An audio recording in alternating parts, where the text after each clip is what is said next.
বিএনপির যোগাযোগ মন্ত্রীর কাছে। আপনার যদি ভবন করতে হয় যেতে হবে বিএনপির শিক্ষামন্ত্রীর কাছে।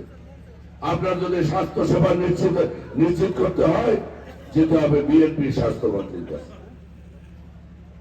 এখন যদি আপনার বিএনপির মন্ত্রীর কাছে যেতে হয়, বিএনপির পায়রায় যদি কেউ হয় তার কথা কোনো মূল্যায়ন থাকবে? তারে কেউ জিগাইবে? দেলোয়ার ভাই অত্যন্ত ভালো মানুষ ছিল, সে অন্যায়ের সাথে আপোষ করে নাই, আমি তার সম্পর্কে জানি। কিন্তু আজকে 5 বছর যারা গেছে বলছে ভাই আমি বিরোধী দলের এমপি, আমার কিছু করার না। কি বলছে না বলেন? আজকে যদি বিএনপি বাইরে কেউ এমপি হয়, বিএনপি যদি ক্ষমতায় থাকলে আমার উপজেলা বিএনপির একজন সভাপতির যে ক্ষমতা থাকবে সেই ক্ষমতায় বিএনপি থাকবে না। আপনি বলেন। কিন্তু উন্নয়ন পেতে হলে আপনাদের দরকার হবে সরকারি দলের এমপি। আমি একটা ইউনিয়ন পরিষদের চেয়ারম্যান ছিলাম দীর্ঘদিন, আপনারা জানেন। 1992 সাল থেকে 2009 সাল পর্যন্ত আমি একটা চেয়ারম্যান হিসেবে দায়িত্ব পালন করেছি।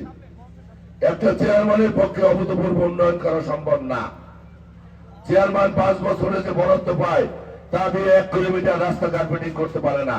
ইউনিয়ন চেয়ারম্যান থাকাকালীন আমার সাথে যে সেক্রেটারি ছিল ও পাথরঘাটা থেকে 3 বার এমপি নির্বাচিত হয়েছে রিমন। জেলার শ্রেষ্ঠ চেয়ারম্যান হিসেবে 6 বার রাষ্ট্রীয় পদক পেয়েছি। শুধুমাত্র অপরাধ দমনে, কিন্তু উন্নয়ন আমরা দিতে পারি না। উন্নয়ন দিতে হলে লাগবে এমপি।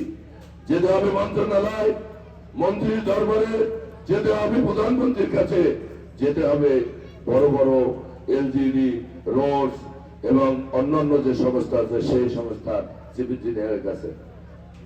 অতএব আমরা এই আইলার মানুষের কাছে আমাদের প্রশ্ন, এই অবহেলিত বরগুনা, এই অবহেলিত আইলার আমরা উন্নয়নের অংশীদার হতে চাই কি চাই না? যদি আমরা উন্নয়নের অংশীদার হতে চাই, 12ই ফেব্রুয়ারি দল মত নির্বিশেষে আমাদের সকলকে ভোট দিতে হবে ধানের শীষে। কোনোভাবেই হাত পাকায় ভোট দিলে সেই ভোটের কোনো মূল্য হবে না। এবং আপনারা যারা দীর্ঘদিন আওয়ামী লীগে ছিলেন, অন্য ধর্মের যারা রয়েছেন, আমরা বলতে চাই শেখ হাসিনা যে বিভাজন বাংলাদেশে করেছে সেই বিভাজন আমরা করব না। আমরা আওয়ামী লীগ, বিএনপি, জামাত, জাতীয় পার্টি, কে মুক্তিযোদ্ধা, কে রাজাকার, স্বাধীনতার 55 বছর পরেও আমরা সেই জায়গায় ফিরে যাব না। যে পরিবেশটা নষ্ট হয়েছে বিগত 17 বছরে, সেই পরিবেশটা একটা শান্তিপূর্ণ পরিবেশ ফিরিয়ে আনার জন্য, শান্তিপূর্ণ একটা সহ অবস্থান আনার জন্য আমরা দল মত নির্বিশেষে ঐক্যমতের ভিত্তিতে আমরা বরগুনা 1 আসনে আমরা মিলেমিশে আগামী দিনগুলো বসবাস করব। এবং আপনারা নিরাপদে থাকবেন, নিশ্চিন্তে থাকবেন।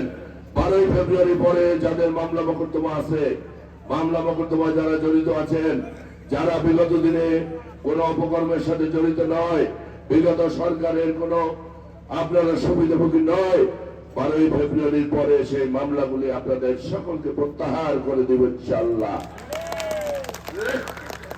আমরা এই সমাজে কোনো বৈষম্য রাখবো না। আমরা